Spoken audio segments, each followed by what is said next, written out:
Hey guys, Red Edingbot here, and we are back with another SCP reading. Today we are going to be doing SCP-47, Microbial Mutagen. SCP-47, Object Class, Keter. Special Containment Procedures. SCP-47 is to be contained in a 0.5 by 1 meter hermetically sealed storage box at all times.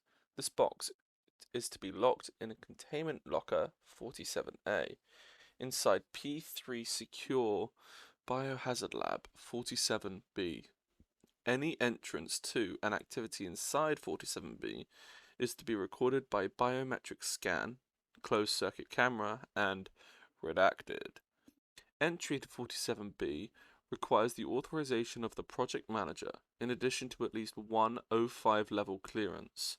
SCP-47 is to be treated as a priority 4 contagious biohazard in all protocols, including mandatory quarantine if exposed. Suite Q-47 has been provided, adjunct to Lab 47B for this purpose. In the event of outside contamination of 47-1, Lockdown Protocol 47-1 Yersinia must be engaged. Description: SCP-47 is a heavily rusted, breached gas cylinder made of iron-redacted alloy. When exposed to open air, the material of the cylinder evaporates slowly, producing a previously undocumented mutagenic gas. This gas has no effect on eukaryotic organisms, example humans, but profoundly alters prokaryotes, showing preference for common human microbiota, the natural microorganisms that live on the skin and throughout the body. On rare occasions, these mutagens produce a superbug, collectively known as SCP-47-1, a natural commensal with enhanced survivability and therefore opportunistic pathogenicity. The pattern of changes induced by 47 suggests these highly infectious microbes are, at least to some degree, selected for. Although the specifics of SCP-47-1 species are dependent on the base bacterium from which it is derived, there are several characteristics with which appear to be generally consistent across all cases of 47-1 mutagen and mutation. These are enhanced survivability in the bacterium's natural environment and similar environments, full spectrum antibiotic resistance, increased reproduction rate and consumption of available material, development of a sporulation ability in gram-positive bacteria, increased ability to uptake, hold, and share plasmids, particularly in gram-negative bacteria, increased transmission due to traits described above. SCP-47-1 samples are normally debilitating and virulent. However, compared to other Keter class SCPs, it should be noted that SCP-47-1 has a relatively low mortality rate due to their action through mundane biological pathways. Several strains of the bacteria have been selectively mutated by SCP-47. Mutation of bacteria in culture is possible, but the process appears to be much more effective with bacteria living on a human host. Generally, mutation of natural commensals for experimentation purposes is encouraged after the containment breach of the 30th of the 1st, 2010. See Incident Report Yersinia 47-1, 2010. Mutation of already pathogenic species is banned in all existing samples, must be destroyed. Incident Report Yersinia 47-1. SCP involved, SCP-47. Description: on the 30th of the 1st, 2010, at approximately 0300 hours, Storage Locker 47C, Site Blank Lab 47B, containing bacterial samples mutated by SCP-047 was compromised after a complete simultaneous data expunged, leading to failure of security measures in the area. 3 samples of a total 12 were stolen, data expunged, since the initial containment outbreak. Outbreaks of one of the stolen bacterial strains, Propionibacterium 47A, were recorded globally in communities of increasing size and population density. Further information on stolen materials, spread, and containment follows. Compromised items: Propionibacterium 47A, Streptococcus 47C, and Clostridium 47A. See SCP-47 for further information. Outbreak information. First outbreak, Siberia, contained. See Incident Report P047A-03 2010. Second outbreak, Northwest Territories, Canada, contained. Third outbreak, South Australia, contained. Fourth outbreak, Mato Grigio, Brazil, believed contained. Warning: agents in the area are advised to familiarize themselves with the symptoms of P47A and be on the lookout for possible infection. Fifth outbreak, redacted, Iraq, site immediately data expunged, which is believed to have contained the infection. See access to incident report denied without O5 clearance. Sixth outbreak, Cameroon, quarantine enacted, efforts to track outgoing civilian underway. Infection not contained. See incident report. Seventh outbreak, Dalarna, Sweden, quarantine enacted, believed contained.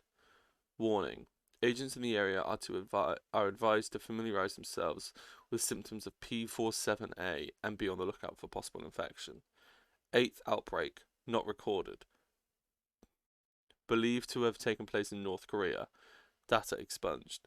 Agents with government access are attempting to gain access to parallel information, but due to data expunged, local services have been extremely uncooperative. Containment status unknown. Ninth outbreak, North Carolina, United States of America, quarantine enacted. Efforts to track outgoing civilian activity primarily successful. One civilian in a pickup truck is believed to have data expunged. Infection not contained. Resolution: reports from data expunged indicate no further outbreaks are believed likely, but agents are advised to be on the lookout for new flare-ups resulting from uncontained civilians in previous outbreak regions. These may continue for years to come due to P047 sporulation. Investigations into the cause of the initial compromise is underway. Anyone with useful information may anonymously contact security via the attached form. 3 particular species of SCP-47-1 mutated bacteria are of note due to their involvement in the containment breach. Propionibacterium 47A is a strain of Propionibacterium acnes, mutated by SCP-47. And the mutations are pathogenesis, severe skin colonization around sebaceous glands, modification of skin pH to levels that become toxic to skin cells, massive inflammation and immune cell infection, eventual breakdown of skin structure leading to sepsis. Transmission: transmitted by skin-to-skin contact, can remain active on inorganic surfaces for up to 5 hours. Lethality: approximately 40% mortality rate, runs its course in 2 to 6 weeks. Very visible symptoms within 5 to 10 hours. Contagious within 2 to 5 hours. Handling: as soon as visible symptoms form, victims must be quarantined. Deceased victims should be incinerated. We are on to Streptococcus 47C, a strain of Streptococcus mitis mutated by SCP-047. Pathogenesis causes inflammation of the mouth and esophagus initially, leads to open sores in the mouth which result in S47C entering the bloodstream and becoming septic. Death is usually due to infectious endocarditis. Transmission, droplet, can remain active indefinitely by sporulation. Lethality, approximately 35% mortality rate, may become a recurring chronic condition if non-lethal. Handling, subjects with any sign of mouth infection should be quarantined. Deceased victims should be incinerated. We are on to the final one, which is Clostridium, a strain of Clostridium difficile mutated by SCP-047. Pathogenesis, unknown. SCP-047A was developed from tissue culture that has never been exposed to a human. No sample remains in Foundation control. Transmission, unknown, presumably transmitted through fecal contamination, as with C. difficile, due to smaller, more robust spores may also area size with flatulence. Effects of aerosol intake of SCP-047A cannot be predicted. Lethality, unknown. Presumed extremely high risk of destruction of endothelial lining of the gastrointestinal tract, leading to inflammation, sepsis, and toxic megacolon. Handling. Until further research is done, victims should be quarantined and placed under 24-hour medical observation to develop functional diagnosis for the strain. Deceased victims should not be incinerated until adequate etiological research has been performed. Recovery log 47. SCP-047 was recovered from Site Blank, secure laboratory by a Foundation biohazard recovery team in response to a full compromise situation on blank 1990 blank.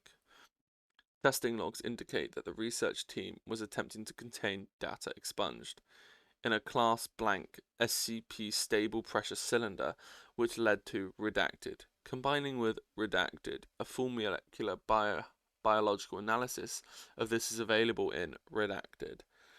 The initial release of the gas when SCP-047 was structurally compromised was sufficient to cause a microbiological bloom of uncounted species of SCP-047-1, killing all staff in the lab within blank hours. Exposed site blank staff obeyed standard Foundation quarantine containment protocol and the infection was contained successfully. So, SCP-047, a really weird sort of thing that does weird things to the microbes that live inside each and every one of us. So, thank you guys so much for listening. If you liked it, don't forget to like, comment, and subscribe, because why not? It's free. And anyway, I'll see you guys in the next episode. Until then, bye.